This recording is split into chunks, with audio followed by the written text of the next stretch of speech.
중국의 구걸하는 비굴한 시대는 이제 완전히 끝났습니다. 푸틴 앞에 던져진 이 보고는 러시아의 처절한 자각이었습니다. 자원을 갈취하고 불량 부품으로 사기를 치던 중국의 빨대 경제에 질린 러시아가 마침내 30년 전 무시했던 한국에 손을 내민 것입니다. 러시아가 이토록 한국의 실력에 구군을 거는 모습이 생생히 포착되자 그간 한국을 깎아내리며 방해해온 일본은 이성을 잃고 발광하기 시작했습니다. 일본이 이토록 분노하는 이유는 명확합니다. 자신들이 수조 원을 쓰고도 실패한 핵심 기술의 빗장을 한국이 단숨에 열어버리며 동북아의 판도 자체를 바꿔버렸기 때문입니다. 세상은 그저 한국이 기술을 퍼주는 자비로운 나라인 줄 알았습니다. 하지만 그건 거대한 착각이었습니다. 대한민국은 의리와 실력을 가진 우방에겐 자신의 심장까지 내어주는 가장 따뜻한 파트너지만 호의를 권리로 착각하고 선을 넘는 간사한 자들에겐 국가 주권과 원칙으로 자비 없는 응징을 가하는 전략적 정의의 국가입니다. 단순한 기술 이전을 넘어 전 세계 강대국들을 단숨에 무릎 꿇린 대한민국의 소름 돋는 역전극, 그 전율 돋는 내막을 지금 시작합니다. 영상을 시청하신 후 마음에 드신다면 좋아요와 구독 버튼을 꾹 눌러주세요. 여러분의 관심이 저에겐 큰 힘이 됩니다. 그럼 바로 시작하겠습니다. 미국의 눈치를 봐야 하고 중국의 압박을 버텨야 하고 일본의 견제를 받아야 하는 나라. 많은 이들이 한국을 이렇게 떠올립니다. 사람들은 한국을 이렇게 생각하죠. 만만한 나라. 그런데 완전히 틀렸습니다. 사우디가 수십조 원을 들고 와서 고개를 숙인 나라가 한국입니다. 저는 마크 블레이크, 전직 나토 전략물자 분석관입니다. 제가 목격한 한국은 가장 무서운 나라였습니다. 저는 20년 넘게 전 세계의 무기 흐름을 추적해온 사람입니다. 어느 나라가 무엇을 팔고 어느 나라가 무엇을 사고 그 이면에 어떤 계산이 숨어 있는지를 들여다보는 게 제 일이었죠. 그 세월 동안 제가 체득한 진리는 단 하나였습니다. 무기 시장에는 감정이 없습니다. 우정도 없고 의리도 없어요. 오직 냉혹한 이익만이 존재하죠. 그런데 한국을 처음 들여다보기 시작했을 때 저는 솔직히 이해가 되지 않았습니다. 이 나라는 왜 이렇게 다 퍼주는 걸까 하는 생각이었죠.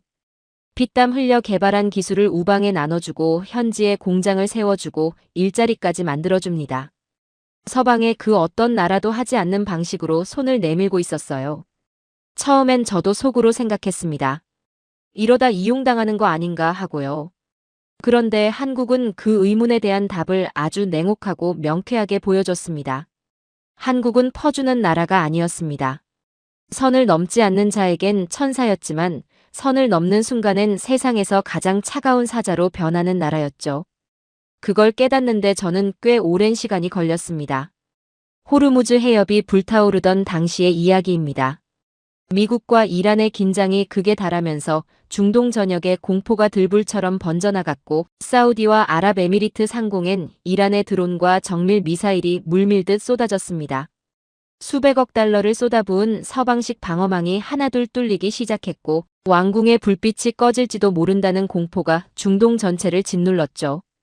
그때 사우디가 찾아간 곳이 워싱턴도 파리도 아닌 서울이었습니다. 미국산 시스템은 재고가 바닥났고 유럽은 납기조차 장담하지 못했으니까요. 오직 한국만이 즉각적인 공급이 가능했고 실전 배치된 천궁은 이란의 드론과 미사일을 연속으로 격추하며 중동의 심장부를 완벽하게 지켜냈습니다. 단 한 발의 오차도 없이 마치 아무 일도 없었다는 듯이요. 그 순간부터였습니다. 중동의 왕들이 한국을 근본적으로 다르게 보기 시작한 게. 그런데 거래는 거기서 끝나지 않았습니다. 사우디는 더 원했죠. KF-21을 도입하고 싶었던 겁니다. 그래서 금액은 문제가 아니라며 백지수표를 들고 왔어요. 원하는 걸 말하라고 했죠. 한국 협상단은 조용히 그 말을 들었습니다. 현지 공장 건설 좋습니다. 일자리 창출 가능합니다. 기술 전수 논의할 수 있습니다. 정비센터 설립 협의해보죠. 서방이라면 꿈도 꾸지 못할 파격적인 상생안을 한국이 먼저 내밀었고 협상장의 분위기는 순조롭게 흘러가는 듯 했습니다. 그런데 딱 한 가지가 테이블에 오르는 순간 회의실의 공기가 완전히 달라졌습니다. 소스코드였습니다. 한국 협상단의 얼굴이 굳었고 길고 무거운 침묵이 흐른 뒤 아무 말 없이 서류 가방을 닫았습니다.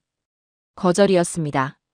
수십조 원이 눈앞에 쌓여 있었는데도 단 한치의 망설임도 없이 레바논 매체 디펜스 아라비아가 이 사건을 보도하면서 뽑은 제목이 지금도 선명하게 기억납니다.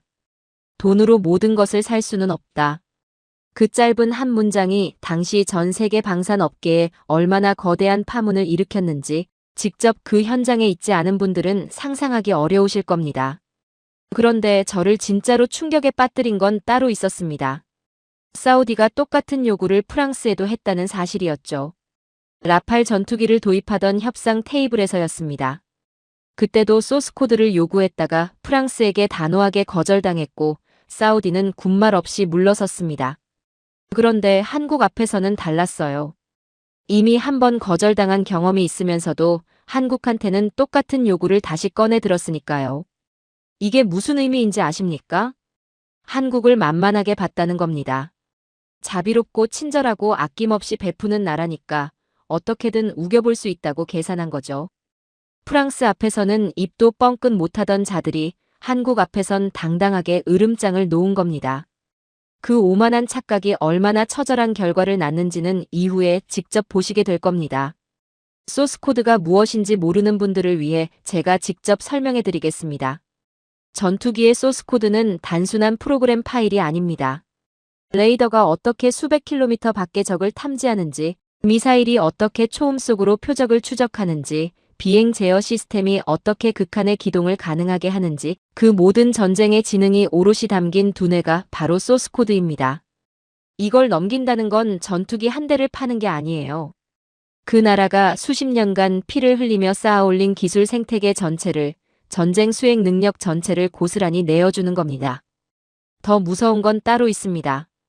적군이 그 코드의 허점을 파악하는 순간 수천억짜리 전투기가 하늘 위의 장님이 되어버립니다. 원격으로 시스템을 교란하고 미사일의 눈을 멀게 하고 최악의 경우엔 비행 중에 그대로 추락시킬 수도 있죠. 이건 제가 나토에서 직접 다뤄온 시나리오들이고 그렇기에 소스 코드를 지킨다는 건 단순한 기업 이익의 문제가 아니라 국가 생존의 문제입니다. 미국도 이 진실을 누구보다 잘 알고 있습니다. 영국은 미국의 혈맹이자 가장 긴밀한 동맹국이죠. 그런데 그 영국조차 F-35의 소스 코드를 받지 못했습니다. 수조 원을 지불하고도 자신들이 구매한 전투기 내부를 열어볼 권한조차 없는 거죠.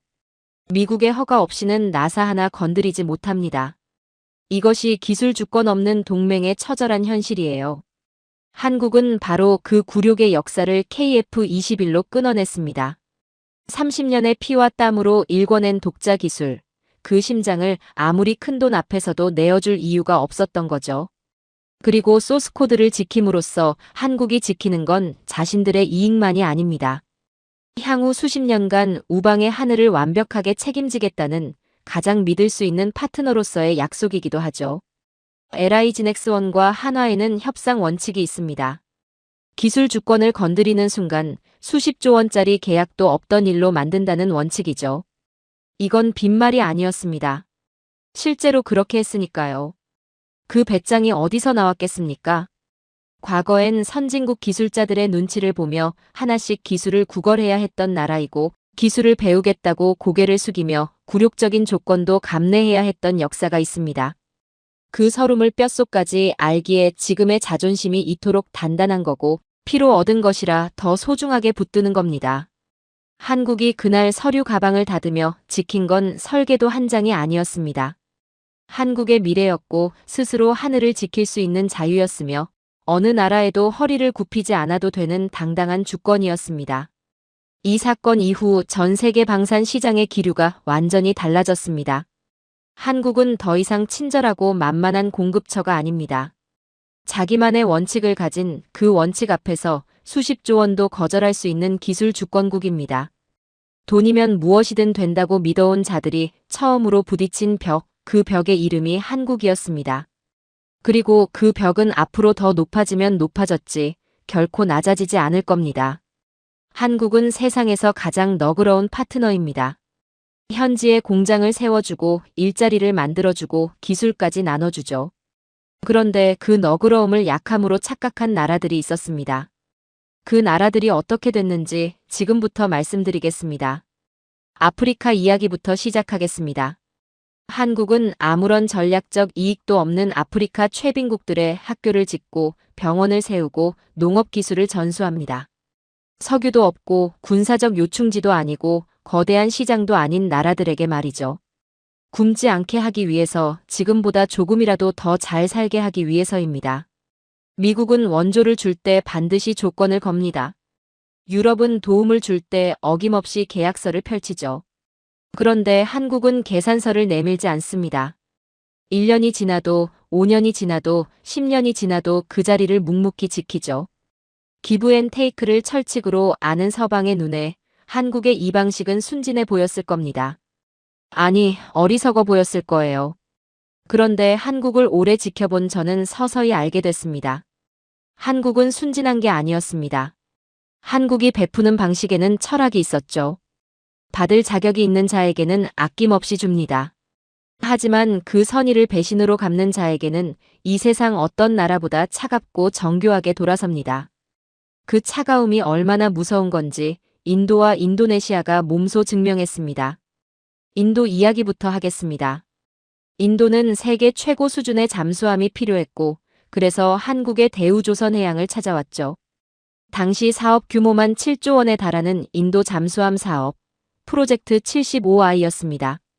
대우조선해양은 기꺼이 협상 테이블에 앉았습니다. 함께 기술을 나누고 함께 성장하겠다는 한국식 상생의 자세로요. 그런데 인도가 꺼낸 조건은 전혀 달랐습니다. 설계도 전체를 넘기고 소스코드 100%를 이전하라는 요구였죠. 한국이 수십 년간 피와 땀으로 쌓아올린 잠수함 기술 전체를 통째로 가져가겠다는 겁니다. 대우조선해양협상단은 그 말을 끝까지 조용히 들었습니다. 그리고 아무 말 없이 자리에서 일어났죠. 서류를 챙기고 가방을 들고 문을 열고 나갔습니다. 7조 원짜리 계약을 쓰레기통에 던지는데 걸린 시간은 단 몇 초였습니다. 인도 협상단의 표정이 어땠을지는 굳이 설명하지 않아도 아실 겁니다. 그런데 더 놀라운 일이 벌어졌습니다. 한국이 협상장을 박차고 나오자 러시아와 프랑스도 줄줄이 사업에서 손을 뗐습니다. 눈치를 보던 서방 국가들이 한국이 먼저 선을 긋자 일제히 태도를 바꾼 겁니다. 7조 원을 포기한 그 결단 하나가 전 세계 방산 시장에서 기술 보호의 새로운 기준을 세워버린 역사적인 순간이었죠. 그런데 인도보다 더 흥미로운 사례가 있습니다. 인도네시아 이야기입니다. 인도네시아는 한국과 함께 KF-21 전투기를 공동 개발하기로 했습니다. 분담금은 1조 6천억 원이었고 함께 땀 흘리고 함께 기술을 나누자는 약속이었죠. 인도네시아의 지분은 전체 사업의 약 20%였습니다. 그런데 시간이 지나면서 인도네시아가 태도를 바꿨습니다. 분담금을 깎아달라고 했고 납부를 질질 끌기 시작했죠. 한국 입장에서는 황당한 상황이었습니다. 함께 만들자고 손을 잡아놓고 돈은 제대로 내지 않으면서 기술은 흡수하겠다는 계산이었으니까요. 그렇다면 한국은 어떻게 했을까요? 화를 냈을까요? 협상장을 박차고 나갔을까요? 아닙니다.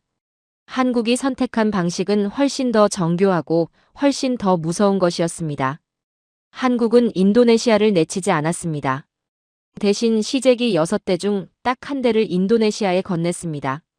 겉으로 보면 약속을 지킨 것처럼 보이죠. 그런데 그 안에 핵심 소스 코드는 없었습니다. 레이더 핵심 기술도 없었고 핵심 알고리즘도 없었습니다.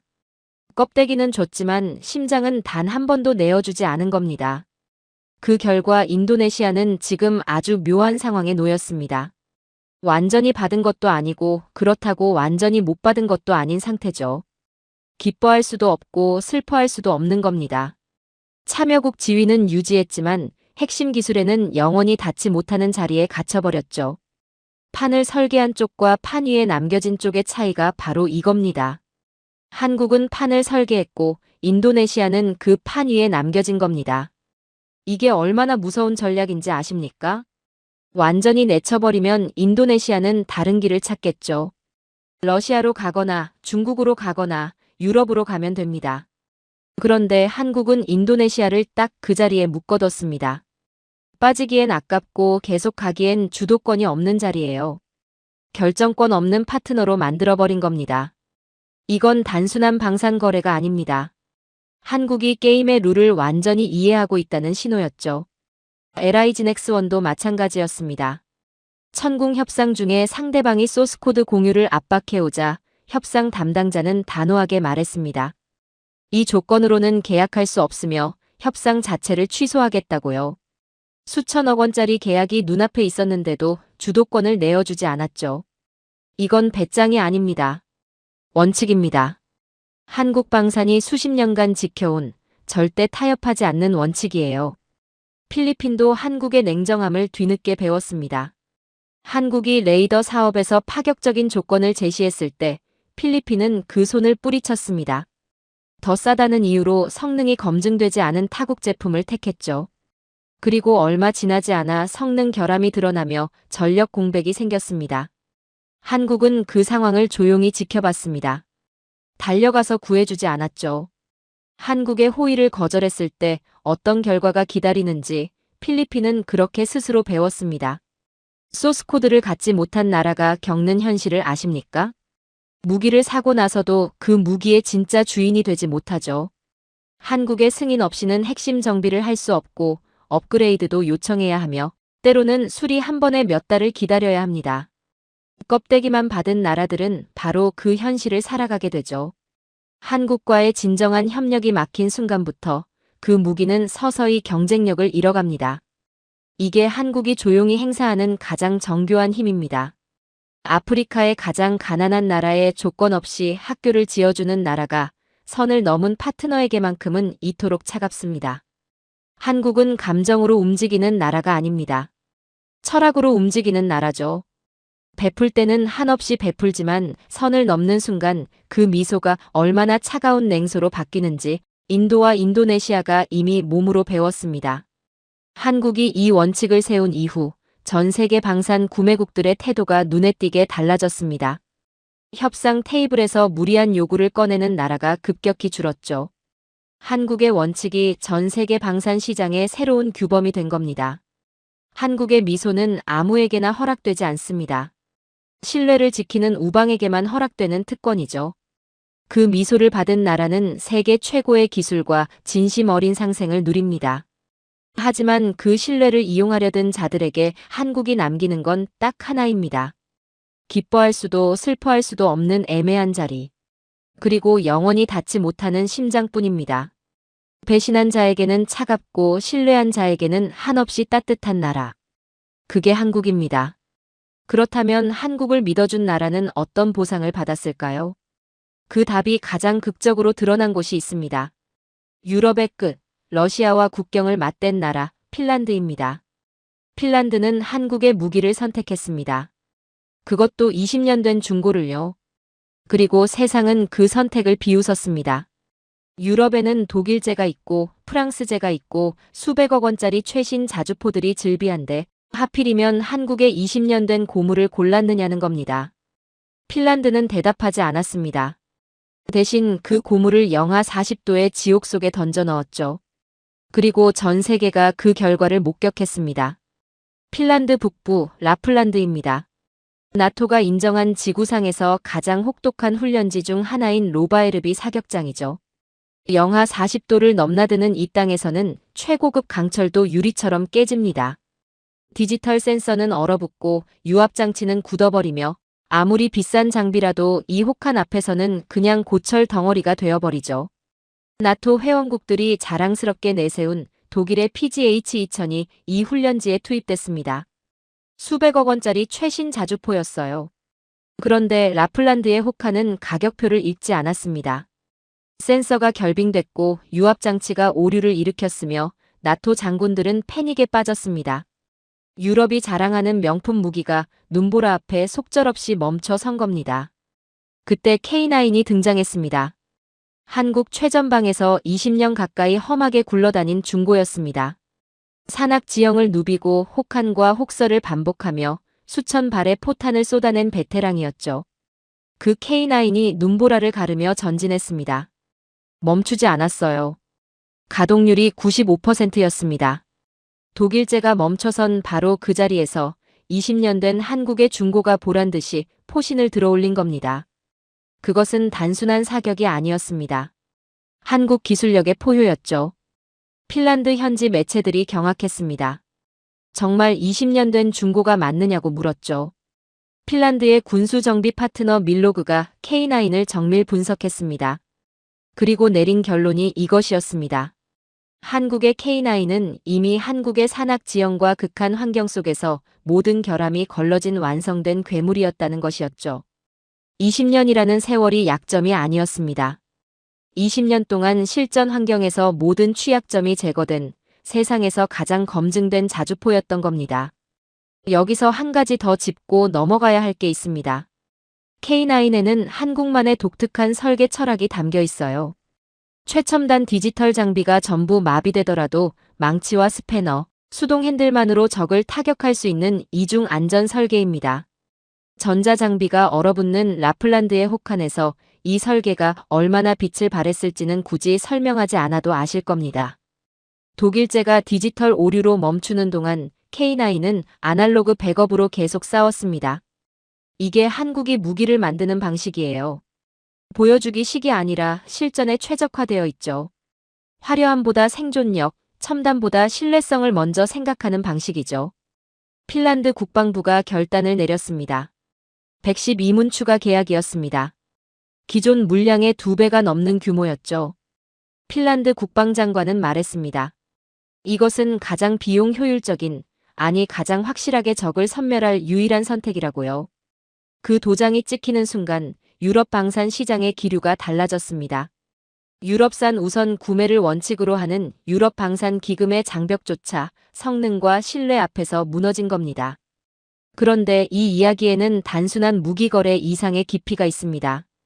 핀란드는 한국에서 자신들의 모습을 보았습니다. 역사를 잠깐 돌아보면 알 수 있죠. 핀란드는 겨울 전쟁 당시 소련의 거대한 침략에 맞서 싸웠습니다. 포탄이 없어 나무 대포를 만들어 싸웠던 나라입니다. 스스로를 지키기 위해 화약에 미쳐야 했던 나라죠. 한국도 마찬가지였습니다. 전쟁의 폐허 위에서 맨손으로 일어나 아무도 도와주지 않는 상황에서 스스로 무기를 만들어야 했던 나라입니다. 그 역사적 공감대가 두 나라 사이의 단순한 비즈니스를 넘어서는 유대감을 만들어냈죠. 핀란드가 한국의 중고를 선택한 건 가격 때문만이 아니었습니다. 같은 고통을 알고 같은 의지를 가진 나라의 무기라는 신뢰 때문이기도 했어요. 그리고 이 K9이 실전에서 검증된 무기라는 사실도 핀란드에게 결정적이었습니다. 연평도 포격전을 기억하십니까? 북한의 포격에 맞서 K9이 실제로 불을 뿜었던 그 전투입니다. 훈련장에서만 쏜 무기가 아니라는 겁니다. 진짜 전쟁에서 살아남고 진짜 적을 향해 포탄을 날린 무기라는 사실이 핀란드 군인들에게 준 심리적 신뢰감은 어떤 성능 수치로도 대체할 수 없는 것이었죠. 이제 K9을 중심으로 한 동북 유럽의 지형이 완전히 바뀌었습니다. 핀란드뿐만 아니라 노르웨이, 에스토니아, 폴란드까지 한국 규격으로 포병 전력을 통일하기 시작했어요. 이 나라들은 비상시 서로의 K9 부품을 빌려 쓰고 공동으로 정비하며 함께 훈련합니다. 동북 유럽 통합 방어망이 한국 규격을 중심으로 만들어진 겁니다. 전 세계에 깔린 K9이 2,500대를 넘어서면서 나토 국가들은 독일제보다 훨씬 저렴하게 부품을 조달할 수 있게 됐죠. 규모의 경제가 한국 편이 된 겁니다.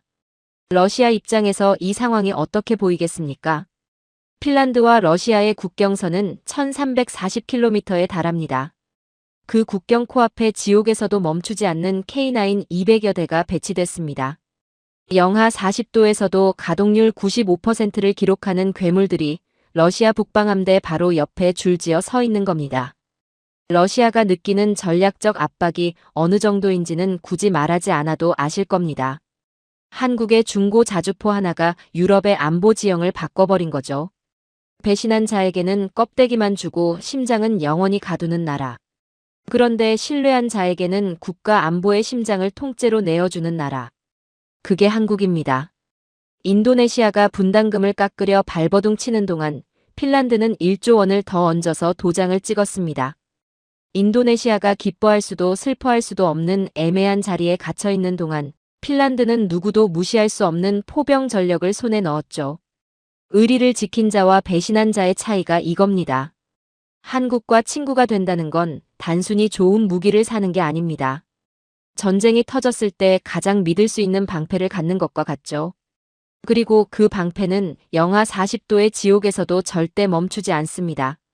한국의 무기가 만들어내는 기적은 유럽의 설원에서만 일어난 게 아니었습니다. 사막에서도 그것도 훨씬 더 충격적인 방식으로 일어나고 있었죠. 그리고 그 기적은 단순한 무기 수출 실적을 넘어 한국의 생존줄 자체를 지켜내는 이야기였습니다. 한국은 석유 한 방울 나지 않는 나라입니다. 한국이 쓰는 원유의 거의 전부를 중동에서 가져오죠. 그 중동이 불타오른다면 어떻게 됩니까? 공장이 멈추고 차가 서고 난방이 끊기며 나라 전체가 마비됩니다. 그런데 중동이 실제로 불타오른 그 순간 한국만은 달랐어요. 그 이유가 바로 이 이야기의 핵심입니다. 호르무즈 해협이 봉쇄됐습니다. 전 세계 원유 공급량의 3분의 1이 지나는 그 길목이 막혀버린 겁니다. 미국과 이란의 긴장이 극한으로 치달으면서 이란은 죽음의 소용돌이라는 말로 해협 봉쇄를 경고했고 실제로 그 경고가 현실이 됐죠. 전 세계 유가가 폭등했고 공장들이 가동을 줄이기 시작했으며 주유소마다 줄이 늘어섰습니다. 각국 정부는 비상대책을 꺼내들었고 그야말로 전 세계가 패닉에 빠진 순간이었어요. 그런데 그 혼돈 속에서 사우디아라비아가 조용히 선언을 했습니다.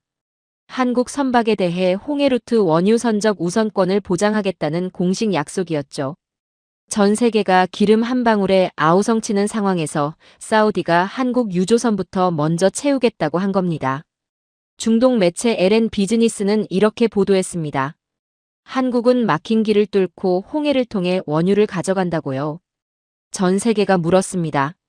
도대체 한국이 사우디에게 무엇을 주었길래 이런 파격적인 특혜를 받는 것이냐고요. 답은 하늘에 있었습니다. 사우디와 아랍에미리트 상공에서 이란의 샤헤드 드론과 정밀 미사일이 쏟아지던 그 순간 한국의 천궁이 그 하늘을 지켰습니다. 미국산 방공 시스템은 재고가 바닥났고 유럽은 납기를 장담하지 못했으며 이스라엘 시스템은 거리와 물량의 한계에 부딪혔죠. 그 공백을 채운 것이 바로 한국의 천궁이었습니다. 천궁은 이란의 드론과 미사일을 수십 발 연속으로 요격하며 중동의 심장부를 지켜냈어요. 단 한 발의 오차도 없이요. 미국 월스트리트 저널은 이 상황을 냉정하게 분석했습니다. 미국 기업은 물량을 못 대는데 한국은 즉시 공급이 가능하다는 것이었죠. 세계 최강을 자부하는 미국 방산업체들이 한국의 수주 기회를 통째로 내어준 순간이었습니다. 천궁이 어떻게 이런 성능을 갖게 됐는지 잠깐 설명해 드리겠습니다. 천궁은 러시아의 콜드론치 기술을 한국식으로 재완성한 시스템이에요. 미사일을 발사관에서 차갑게 사출한 뒤 공중에서 점화하는 방식으로 발사 직후 방향 전환이 자유롭고 반응 속도가 극도로 빠르죠. 여기에 한국이 독자 개발한 탐색기와 유도 알고리즘을 결합하면서 미국과 이스라엘 시스템보다 정확도와 가격 모두에서 압도적인 우위를 갖게 됐습니다. 실전에서 그 성능이 증명되자 중동 전체가 한국을 주목하기 시작했어요. 아랍에미리트의 반응이 인상적이었습니다. 납기를 더 앞당겨달라고 간청해왔고 한국은 그 요청에 응했죠. 조기 인도와 함께 요격 미사일 30발을 추가로 공급한 겁니다. 계약서에 없는 물량이었습니다. 그런데 한국은 아무것도 묻지 않고 준비해 준 겁니다. 우방의 하늘이 위험한 상황에서 계약서를 따지는 건 한국의 방식이 아니었으니까요. 그 의리가 중동의 왕들 마음속에 어떻게 새겨졌을지는 굳이 설명하지 않아도 아실 겁니다. 사우디에 이어 아랍에미리트 그리고 이라크까지 가세했습니다. 12조 원 규모의 한국산 방공망이 중동 전역에 깔리기 시작한 겁니다. UAE, 사우디, 이라크가 모두 한국의 천궁 아래 모여드는 역사적인 장관이 펼쳐졌죠. 이스라엘 매체 이넷은 이 상황을 이렇게 분석했습니다. 중동의 혼돈을 기회로 한국이 깜짝 주역이 됐다고요. 이스라엘조차 인정한 한국 무기의 실전 우위였습니다. 사우디가 보장한 특혜는 홍해 루트만이 아니었습니다. 아부다비에서 자이라까지 이어지는 송유관, 이란의 통제권을 완전히 벗어난 그 송유관을 통해 한국으로 향하는 원유 혈류가 열렸죠. 하루 700만 배럴이 쏟아지는 이 송유관이 한국 선박을 위해 우선 가동된다는 건 단순한 에너지 거래가 아닙니다. 사우디가 한국에게 국가적 수준의 특혜를 부여한 것이고 그 배경에는 천공이 지켜낸 하늘에 대한 보답이 있었어요. 한국 정부는 거기서 멈추지 않았습니다. 중동 위기가 언제든 재발할 수 있다는 사실을 이미 알고 있었기 때문에 카자흐스탄산 원유 수입을 미리 확정해뒀죠. 중동에 의존하는 에너지 구조를 다변화하는 기민한 선택이었습니다. 한국의 에너지 안보 전략은 무기를 팔아 원유 우선권을 확보하고 동시에 중앙아시아 루트까지 열어두는 방식으로 촘촘하게 짜여 있었어요. 이건 우연이 아니었습니다. 철저하게 계산된 국가 전략이었죠. 그리고 한국은 이미 다음 단계를 준비하고 있었습니다. 한국판 아이언돔 LAAMD입니다. 이스라엘의 아이언돔이 하마스의 로켓을 막기 위해 설계됐다면 한국의 램드는 북한의 장사정포 수천 발을 동시에 막기 위해 설계됐죠. 요격 난이도와 정밀도 면에서 아이언돔을 압도하는 시스템입니다. 램드의 2029년 조기 배치 발표가 나오자 중동의 왕족들이 가장 먼저 촉각을 세웠습니다. 자신들의 하늘을 지켜줄 다음 세대의 방패가 바로 저것이라는 걸 직감한 거죠. 한국판 아이언돔은 이제 중동의 왕족들이 가장 먼저 소유하고 싶어하는 안보의 다이아몬드가 됐습니다. LIG넥스원과 한화의 생산 속도도 빼놓을 수 없어요. 미국 기업이 2년이 걸릴 물량을 한국은 단 6개월 만에 출고합니다. 이 압도적인 생산 인프라가 중동 위기 상황에서 결정적인 차이를 만들어냈죠. 아무리 성능이 좋아도 제때 공급이 안 되면 소용없습니다. 한국은 성능과 납기 두 가지를 동시에 잡은 유일한 나라였어요. 한국의 무기가 사우디의 하늘을 지키는 순간 한국의 유조선은 홍해를 가로질러 원유를 실어 나릅니다. 무기가 에너지가 되고 방패가 생존이 되는 이 경이로운 순환 구조를 한국은 스스로 만들어냈죠. 돈으로 살 수 없는 신뢰가 돈으로 살 수 없는 원유 우선권이 되어 돌아온 겁니다. 한국이 만든 무기가 단순히 수출 실적을 올리는 게 아니었습니다. 한국의 공장을 돌리고 자동차에 기름을 넣고 겨울에 난방을 켤 수 있게 해주는 에너지 생존줄 자체를 지키고 있었던 거예요. 중동의 왕들이 한국의 머리를 숙이는 장면 뒤에는 바로 이 냉혹하고 치밀한 전략이 숨어 있었습니다. 사막의 기름이 한국으로 흘러들어오는 동안 전혀 예상치 못한 방향에서 또 다른 문이 열리고 있었습니다. 그것도 서방이 제재를 가하고 있는 나라에서였죠. 러시아였습니다. 많은 분들이 이렇게 생각하셨을 겁니다. 러시아가 전쟁을 일으킨 이후 중국과 밀착하면서 한국이 그 자리를 완전히 잃었다고요. 삼성이 철수하고 현대가 떠나고 한국 기업들이 줄줄이 러시아 시장을 떠났으니까요. 그런데 실제로 벌어진 일은 전혀 달랐습니다. 중국이 러시아 자리를 채우는 동안 러시아는 오히려 한국을 더 간절히 원하게 됐어요. 그 이유를 이해하려면 먼저 중국이 러시아에게 무슨 짓을 했는지 알아야 합니다. 중국은 러시아의 고립을 기회로 삼았습니다. 전쟁으로 서방의 제재를 받아 꼼짝할 수 없게 된 러시아의 약점을 정확하게 파고들었죠. 원자재는 헐값에 후려쳤습니다. 러시아가 급하다는 걸 알고 있었으니까요. 반대로 중국이 러시아에 파는 완제품 가격은 터무니없이 높았어요. 사줄 곳이 없는 러시아는 그 조건을 받아들일 수밖에 없었죠. 동맹이라는 이름 아래 중국이 꽂은 건 우정이 아니라 빨대였습니다. 러시아의 피를 빨아먹는 빨대였어요. 거기서 끝이 아니었습니다. 중국은 러시아에서 헐값에 가져온 원자재로 철강과 알루미늄을 대량 생산해 전 세계 시장에 덤핑으로 쏟아냈죠. 그 결과 남미의 제철소들이 줄줄이 문을 닫았습니다. 가격을 맞출 수가 없었으니까요. 중국 하나가 러시아를 착취하고 그 결과물로 전 세계 철강 생태계를 동시에 파괴한 겁니다. 약탈이 낳은 공멸이었어요. 러시아의 대형 공장들이 먼저 반응했습니다. 중국산 부품의 품질이 형편없다는 건 이미 알고 있었지만 선택지가 없었으니까요. 그런데 쓰면 쓸수록 문제가 터졌습니다. 불량률이 높고 내구성이 떨어지고 정작 필요한 순간에 작동하지 않는 부품들이 공장 라인을 멈춰 세웠어요. 그때 러시아 공장들이 다시 찾기 시작한 게 한국산 설비와 부품이었습니다. 제재 때문에 공식적인 루트가 막혔어도 한국산을 구하려는 움직임이 러시아 내부에서 조용히 일어나기 시작했죠. 조악한 중국산 부품과 비교하면 한국산이 얼마나 정밀하고 내구성이 뛰어난지 러시아 기술자들이 몸으로 배운 겁니다. 수십 년간 쌓아온 한국 제조업의 신뢰가 제재의 장벽조차 뚫고 살아남은 거죠. 세계 2위 알루미늄 기업 루살이 결단을 내렸습니다. 중국행 물량을 전격 축소하고 한국과 일본으로 공급 방향을 틀어버린 겁니다. 루살이 중국에 보내던 물량을 끊는다는 건 단순한 거래처 변경이 아니었어요. 중국의 빨대를 뽑아버리겠다는 선언이었습니다. 그리고 그 물량의 방향이 서울을 향했죠. 이 시점에서 중동발 변수가 겹쳤습니다.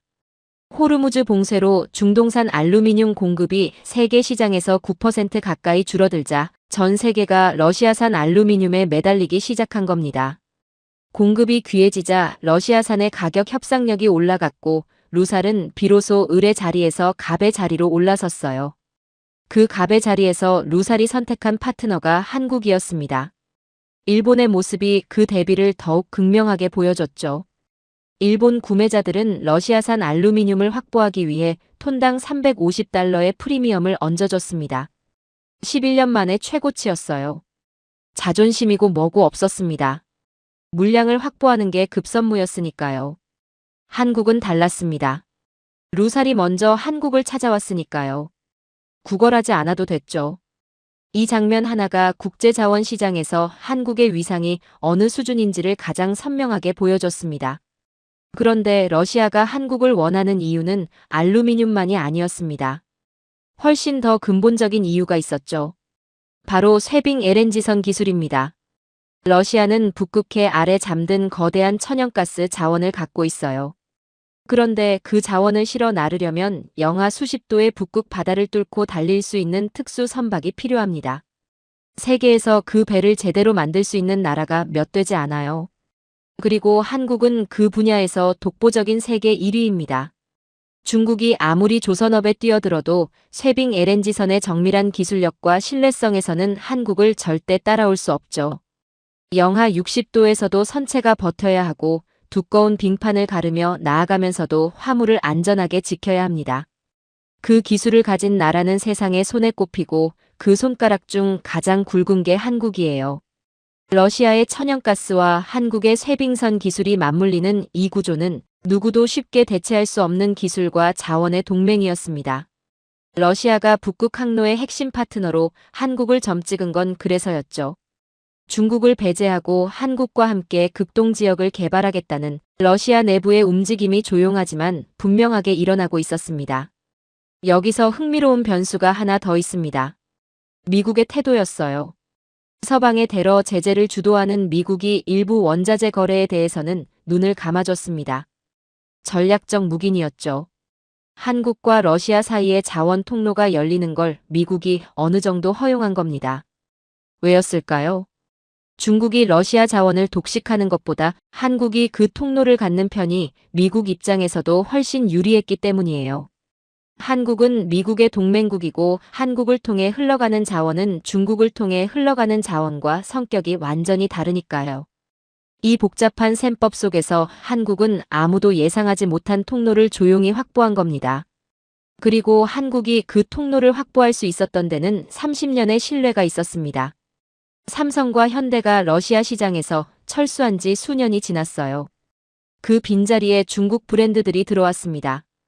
그런데 러시아 국민들의 마음은 달랐죠. 삼성 스마트폰과 현대 자동차를 쓰던 기억이 지워지지 않은 겁니다. 제재 이후 암시장에서 한국산 갤럭시가 중국 스마트폰보다 훨씬 비싸게 거래됐어요. 돈을 더 주고서라도 한국산을 원하는 러시아 소비자들이 있었다는 거죠. 그 마음속 브랜드 신뢰가 국가 간 거래에 물꼬를 트는 보이지 않는 힘이 됐습니다. 현대차 공장이 매각된 이후에도 그 자리에 한국의 기술력이 여전히 숨쉬고 있고 러시아 현지에서는 한국 브랜드의 귀환을 기다리는 목소리가 조용히 이어지고 있어요. 러시아 내부 엘리트층에서 이런 말이 나오기 시작했습니다. 중국과 깊어지면 피폐해지지만 한국과 가까워지면 국가가 정상화된다는 말이었죠. 빨대를 꽂는 파트너와 정직하게 죗값을 주고받는 파트너의 차이를 러시아가 몸으로 배운 겁니다. 한국은 러시아에 적대적이지 않았습니다. 그렇다고 중국처럼 약점을 이용해 착취하지도 않았죠. 서방의 제재 속에서도 정직한 거래의 원칙을 지킨 나라, 그게 한국이었습니다. 약탈자는 결국 버림받습니다. 그리고 상생을 아는 나라는 가장 예상치 못한 곳에서 가장 강력한 파트너를 얻게 되죠. 러시아가 베이징이 아닌 서울을 향해 돌아서기 시작한 건 그 냉혹한 진실을 깨달았기 때문이었습니다. 러시아가 한국을 향해 돌아서는 동안 한국의 앞길을 막으려는 세력들이 있었습니다. 하나는 유럽이었고 하나는 일본이었죠. 유럽은 법으로 막으려 했고 일본은 외교로 회방을 놓으려 했습니다. 그 두 세력이 어떻게 됐는지 지금부터 말씀드리겠습니다. 유럽은 오래전부터 자신들만의 방산 카르텔을 운영해왔습니다. 유럽 방산 기금, 줄여서 EDF라고 하죠.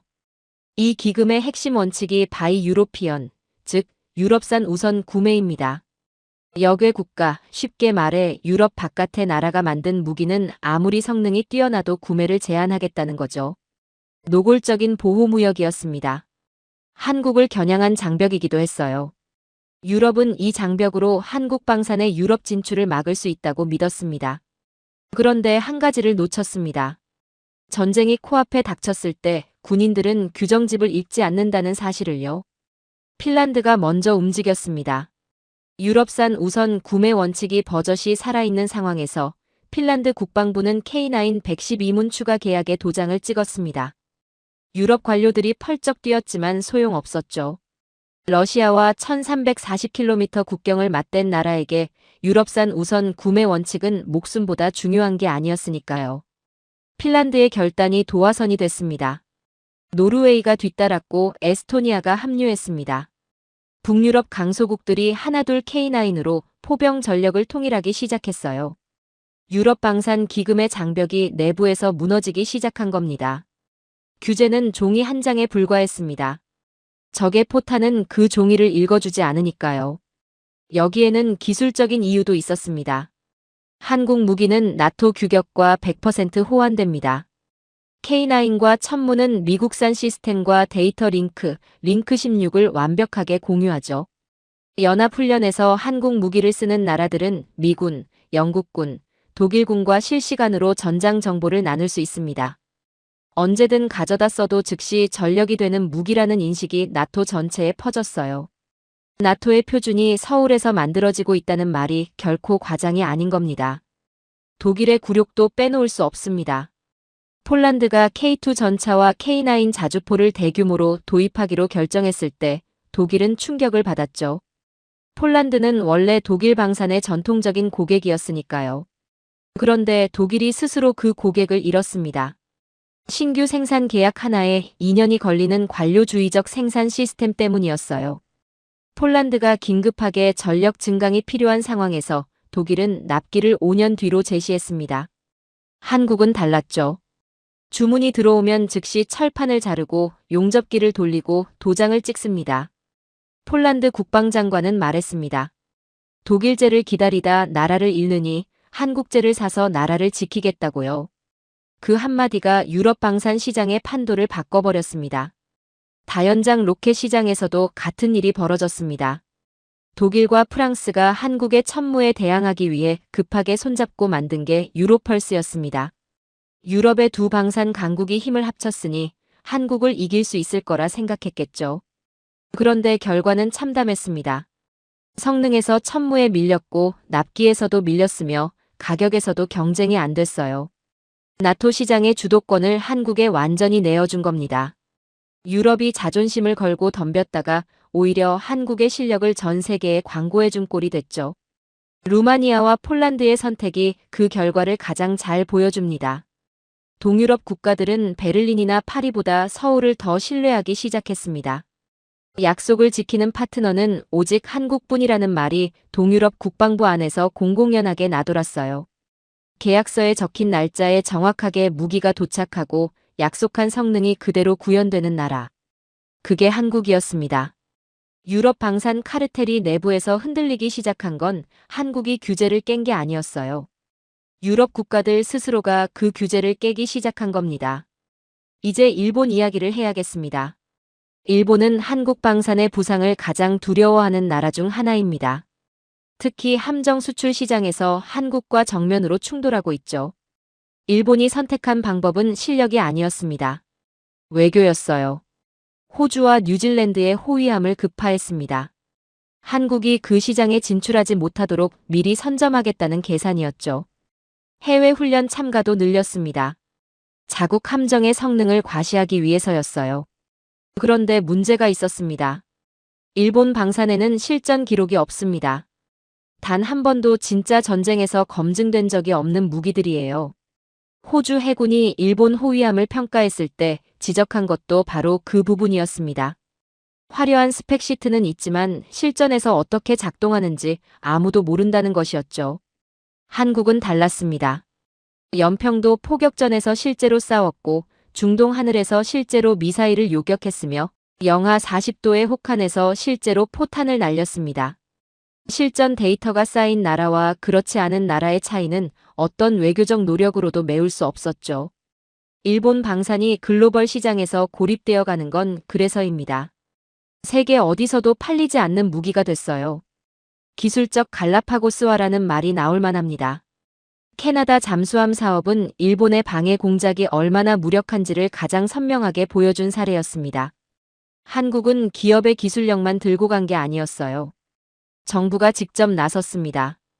군사 외교와 안보 협력 패키지를 통째로 들고 캐나다 측과 협상 테이블에 앉았죠.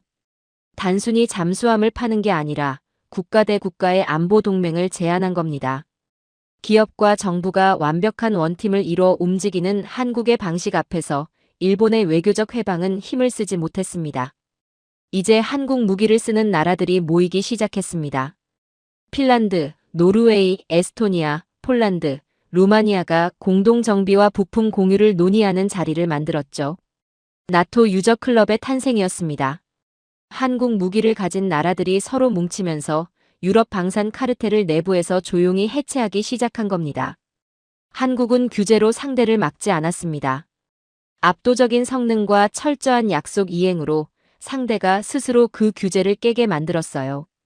유럽이 장벽을 세웠지만 한국은 그 장벽을 포성으로 허물었습니다. 일본이 외교로 길을 막으려 했지만 한국은 용접기로 그 길을 뚫었습니다. 정치는 말이 하지만 승리는 철이 결정한다는 사실을 이 두 나라가 몸으로 배웠죠. 유럽의 장벽을 허물고 일본의 회방을 짓밟는 동안 전 세계 방산 전문가들 사이에서 이상한 소문이 돌기 시작했습니다. 한국이 자신들의 최고 무기를 너무 쉽게 내어준다는 거였죠. K9을 유럽에 퍼주고 천궁을 중동에 넘기고 FA-50을 동남아에 팔아치웁니다. 전력이 약해지는 거 아니냐는 우려가 나왔어요. 그런데 그 우려가 얼마나 순진한 것이었는지 한국의 창고 안을 들여다보면 바로 알 수 있습니다. 한국 사람들의 습성을 한번 생각해 보십시오. 스마트폰을 6개월만 써도 새 모델이 갖고 싶어 합니다. 가전제품도 마찬가지죠. 최신이 아니면 못 견디는 국민성이에요. 그 습성이 군대에도 그대로 적용됩니다. 한국군은 세계에서 가장 빠른 주기로 무기 체계를 교체하는 군대입니다. 아직 쓸만한 장비도 더 좋은 게 나오면 과감하게 내어주고 최신형으로 갈아탑니다. 그러니 우방에 넘기는 게 아깝지 않은 거죠. 이미 그보다 훨씬 무서운 걸 만들어놨으니까요. 여기에 또 하나의 결정적인 배경이 있습니다. 인구 절벽입니다. 한국은 세계 최저 수준의 출생률을 기록하고 있어요. 몇 년 뒤면 군대에 넣을 젊은이가 급격히 줄어듭니다. 사람이 없으면 어떻게 해야 합니까? 기계가 싸워야 합니다. 그래서 한국은 전 세계에서 가장 공격적으로 무인화와 자동화에 매달리고 있어요. 위기가 역설적으로 한국을 미래 전쟁의 선구자로 만들어버린 겁니다. K9A3를 보십시오. 지금 우방들이 받아가는 건 K9A1과 A2입니다. 그런데 한국이 개발하고 있는 A3는 차원이 다릅니다. 승무원을 태우지 않습니다. AI가 스스로 표적을 탐지하고 스스로 포신을 조준하며 스스로 방아쇠를 당깁니다. 사람이 필요 없는 자주포입니다. 승무원이 빠진 자리에는 더 많은 탄약이 들어가고 AI 연산 장치가 탑재됩니다. 1분에 쏠 수 있는 포탄이 늘어나고 작전 지속 시간도 늘어나죠. 사람이 없으니 피로도 없고 공포도 없습니다. 그야말로 지칠 줄 모르는 유령 자주포입니다. A1과 A2는 너희가 다 가져가라고 한국이 당당하게 말할 수 있는 이유가 바로 이겁니다. 이미 사람이 필요 없는 다음 세대로 넘어가고 있으니까요. 전기 엔진 이야기도 빼놓을 수 없습니다. 거대한 자주포 덩치에 전기 엔진을 얻는다는 발상 자체가 파격적이죠. 전기 엔진은 소음이 거의 없습니다. 적의 청음 탐지기가 무력화됩니다. 수십 톤짜리 강철 덩어리가 소리 없이 기동한다는 건 전술적으로 엄청난 이점이에요. 매복을 피할 수 있고 기습 공격의 성공률이 극적으로 높아집니다. 미래 전쟁에서 정숙성이 얼마나 중요한 무기가 되는지 한국은 이미 그 답을 설계 도면에 그려 넣었습니다. 그런데 한국의 혁신은 지상에서만 일어나는 게 아닙니다. 하늘에서도 마찬가지예요. KF-21 전투기 이야기를 해야겠습니다. 미국이 핵심 기술 이전을 거부했습니다. 4대 핵심 기술 중 하나가 A사 레이더였죠. 능동 전자주사 배열 레이더, 쉽게 말하면 전투기의 눈입니다. 미국은 이걸 한국에 줄 수 없다고 했어요. 그러면 어떻게 됩니까? 만들면 됩니다. 국방과학연구소 연구원들이 달라붙었습니다. 밤낮이 없었어요. 미국이 불가능하다고 비웃었던 레이더 소자를 단 4년 만에 독자 개발해냈습니다. 그리고 그걸 KF-21에 직접 탑재했죠. 미국이 거절한 게 오히려 한국을 더 독하게 만들어버린 겁니다. 기술 자립의 역설이었어요. 반면 미국의 현실을 보십시오. 보잉이 개발하던 T-7A 훈련기는 결함 문제로 납기가 계속 지연됩니다. 세계 최강 방산 기업이 훈련기 하나 제때 못 내놓고 있는 거예요. 한국의 카이는 달랐습니다. FA-50이 약속된 날짜에 약속한 성능 그대로 인도됐습니다. 폴란드가 긴급하게 요청한 물량도 정확하게 맞춰 납품했죠. 보잉이 설계도와 씨름하는 동안 한국의 카이는 이미 전투기를 하늘로 띄웠습니다. 한국의 시간이 미국 방산 시장보다 훨씬 빠르게 흐르고 있었어요. K게이머 이야기를 빼면 섭섭합니다. 한국 병사들은 무기를 게임처럼 다룹니다. 해외 연합훈련에서 미군과 나토군이 신형 장비 조작법을 익히는데 며칠이 걸릴 때 한국 병사들은 30분이면 숙달합니다. 어릴 때부터 빠르게 변하는 디지털 환경에 적응해온 DNA가 군대에서도 그대로 발휘되는 거죠.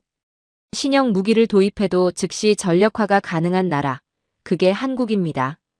이건 훈련의 문제가 아닙니다. 문화의 문제예요. 독일 엔진 이야기도 해야겠습니다. K9을 수출할 때마다 한국은 독일 눈치를 봐야 했습니다. K9에 탑재된 엔진이 독일제였기 때문이죠. 특정 나라에 수출하려면 독일의 허가가 필요했습니다. 동맹이 아니라 족쇄였어요.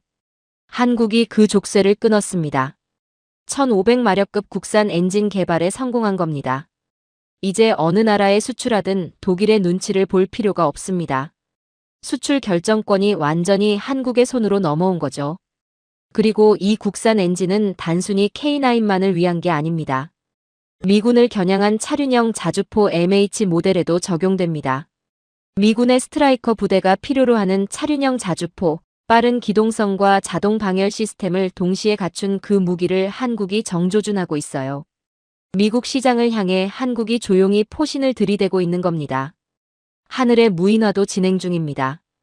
KF-21과 함께 비행하는 무인 AI 윙맨이에요. 조종사 대신 위험 지역에 먼저 진입하고 적의 레이더를 교란하며 미사일을 대신 쏩니다. 필요하면 자폭도 합니다.